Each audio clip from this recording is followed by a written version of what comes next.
I'm Sinead O'Hart and I'm the author of The Starspun Web, which you're reading as part of your role as a junior jury for the KPMG Children's Books Ireland Book Award 2020. I'm really delighted to have been shortlisted for this award. It means a great deal to me, and I'm also very happy to be here today to talk to you about an aspect of my book, one which you might find interesting, I hope. I'm talking today about peculiar pets, and particularly the one who appears in my book, which is more peculiar than most. And we're going to talk about the kind of pet you might like with you if you were ever going on an adventure. But I'm going to begin by reading you a scene from The Starspun Web, which occurs about midway through the story, in which my peculiar pet makes an important appearance. So here we go. Tess sat for 3 juddering heartbeats, trying to think. Her eyes raked the patterned carpet. Could Violet have fallen? Gone exploring? Could the journey to this world have harmed her somehow? There was no sign of her anywhere, and Tess's panic began to build again. She shoved her hand into her cardigan, feeling around frantically, but Violet was nowhere to be found. It's not like her to just wander off, said Tess. Tess told herself, even if it does look remarkably like the old place. She fought to control her breathing. Logic, she told herself.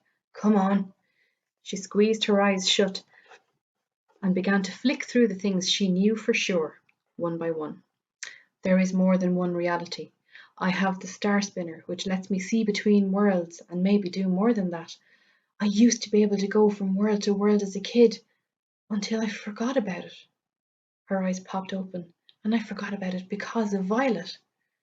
Miss Ackerby's voice filled her memory, and Tess remembered the day everything had changed. In her mind, she was once again in Miss Ackerby's parlour, listening to her explain how Violet had become the thing which had kept Tess tied to one world, which had made her stop flitting between realities. So if that's true, maybe she can't come through. If she's my anchor to the world, to my world, perhaps she stays behind and I go. She chewed the inside of her mouth. And maybe she can bring me home. Tess gazed at Thomas's mouse. Its nose quivered, and it cocked its head to one side in a gesture which was so intelligent and friendly that Tess felt a squeeze of loneliness. I miss you, she told Violet inside her mind. A hot tear spilled down her cheek. Impatiently she brushed it away, trying to focus. Somewhere close by she heard the man whistling, and there was the sound of a kettle being filled with water. Let him stay away for a few minutes longer, Tess pleaded inside her mind and squeezed her eyes shut. She began to build Violet from memory inside her head. Her legs, her body, her cluster of shining eyes, the feel of her movement, until the image of the spider was so clear it felt that Tess could reach out her hand and Violet would come crawling into it. She could just sense the gentle tickling tapping of her feet, just reaching Tess's palm. Then she turned her eyes again and set the star spinner moving, turning its upper half back until it clicked into place once more. The discoloured marker settled back into its original position, but nothing else happened. Queasy disbelief filled Tess's mouth, but at the same time, as she saw the man's stockinged feet re-entering the room, she felt the air around her refocusing, and Violet, the real Violet, clinging to the sleeve of her cardigan. The man's feet vanished, and the wave of relief was so great that Tess scrambled upright, whacking her head into the underside of Mrs. Thistleton's table. "What on earth are you doing on the floor, Tess?" she said. Sorry, Mrs. Thistleton. I dropped my spider. I dropped my pencil," Tess babbled. She hauled herself back into her chair, amazed at the sense of rightness which settled over her once Violet was safely ensconced in her usual spot. It was so profound that it even outweighed the throbbing of her wounded head. My anchor, she thought, wishing she could get away with giving Violet a kiss. Miss Ackerby was right about that. So in this scene, we're thrown right into Tess's discovery process as she tries to understand her own strange abilities. Tess, as you might know, had the ability to travel between realities, her own world and another reality, when she was a baby. But she lost the ability when her pet Violet, her tarantula, came into her life. And this is because Violet, as we learned in the extract, was like an anchor or a tether, keeping Tess tied to her own world. That tether is made from the love they have for one another. But it might be easy to imagine loving a puppy or a kitten or maybe even a guinea pig. But why is Violet a tarantula? Well, that's a hard question to answer. I originally thought of Tess and Violet many, many years ago, and they were in an entirely different story, one that bears very little resemblance to the one they've ended up in. The only thing that's remained unchanged from the first version to this published version is the fact that Violet, or Violet Agatha Christabel de Souza, to give her her full name, is a tarantula, and that she's always there at Tess's side, or on her shoulder, or on her head. Now, of course, this is not a real tarantula, so don't worry. This is a present a friend of mine made for me when the book was published. She crocheted this tarantula for me, so I use her as a prop when I talk to children in schools. But from the first moment I thought of Tess D'Souza, this lady, Violet, was with her. It was like a buy one, get one free. I couldn't think of them without the other. Violet was always there, and for a very long time I simply didn't know why. The first version of their story was one I never managed to finish, and that was because I knew on some very deep level that the story wasn't right, that I hadn't found the right home for Tess and Violet. Um, they had to be together, they belonged together, they were a pair, but why was Violet there? What was she for? Why was she important? And of course, then when the idea for the Starspun Web came to me and I began to write it, I began to see exactly why Violet was important.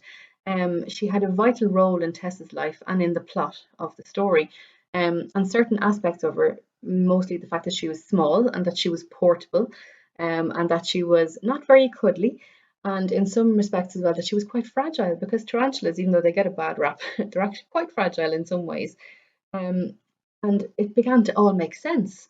And it showed me one thing really, that your imagination is always working away behind the scenes, even if you don't think that your brain is putting stories together or putting ideas together. Chances are it is. So my brain knew on a very deep level why Violet had to be a tarantula, even if I didn't really know why myself. And so it was a wonderful feeling to finally find the right home, the right story for Tess and Violet, one in which Violet's existence as a tarantula began to make complete logic. And my brain's insistence on her being a tarantula finally began to make sense, and I was delighted to find that story. So Tess wears Violet on her head a lot of the time, like this. This is where she lives usually. But that's not something you should do with a real tarantula, even a very placid one like Violet. There are lots of reasons for this, but one of the main reasons is that tarantulas have what are called urticating hairs, which means they're hairs that can be sort of shed like a weapon. They're very hard and harsh, and they can irritate human eyes and skin. And so in that respect, and in terms of how tame and how gentle Violet is, she's not very like a real tarantula. But I did try to keep her as real as possible. In an earlier draft of this story, Violet was a tarantula that could sing or that could dance and who could understand human speech, and she was very charming. And I loved the fun of writing that version of her, but I didn't keep that in the end. I changed Violet to be as realistic as I could, keep her for the purposes of the story. I didn't really want to keep her a singing, dancing, tap dancing, top hat wearing performer, because that would have made the book rather whimsical, which wasn't what I was really going for. And I'm glad to have written a book where the central character gets to have so unusual a pet. One you don't see every day, certainly, and certainly one you wouldn't maybe think a girl character would have. Anyone can have a dog or a budgie, but life is always more interesting and more exciting when you've got a tarantula on your head. That's good advice. um, so, and as unexpected as it might be to have a tarantula as a pet, in some ways I think Tess and Violet are really suited to each other as human and animal. Tess or Violet is quiet and careful and brave and clever, just like the girl who owns her. But because I wrote this book, people often ask me if I'm a big fan of spiders, or if I'm an expert on them, and my answer in both cases is not really. Certainly, writing about spiders has given me a renewed appreciation for how cool they are, and I did a lot of research into tarantulas, and so they're amazing. They're amazing creatures, but I wouldn't want to own one. Certainly not a tarantula.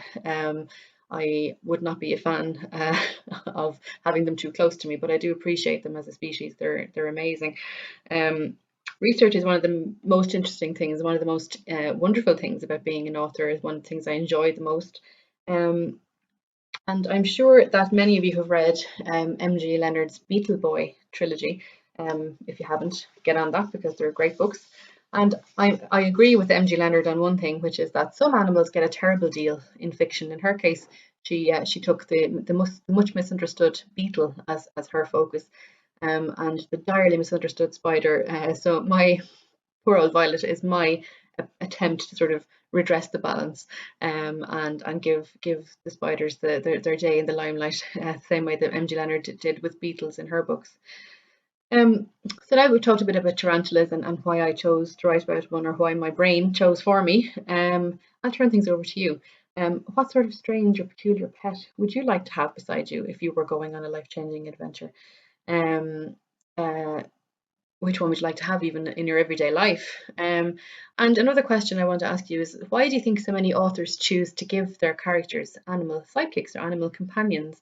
Why are they so important in stories? I mean, they've been important in stories since day one, really. They've always been important in stories, and there are reasons for this. So maybe think about things that animals can do that people can't, and also how useful it is sometimes to have a companion who is loyal and devoted, just like Violet, and maybe one that can talk back to you. That could be important too. So I hope you've enjoyed learning a bit more about my process, and I hope you've enjoyed listening to the extract from the book. I hope you will also enjoy thinking about your own peculiar pets, and that you enjoy reading my story. And happy reading and happy creating, and thank you very much. Bye bye.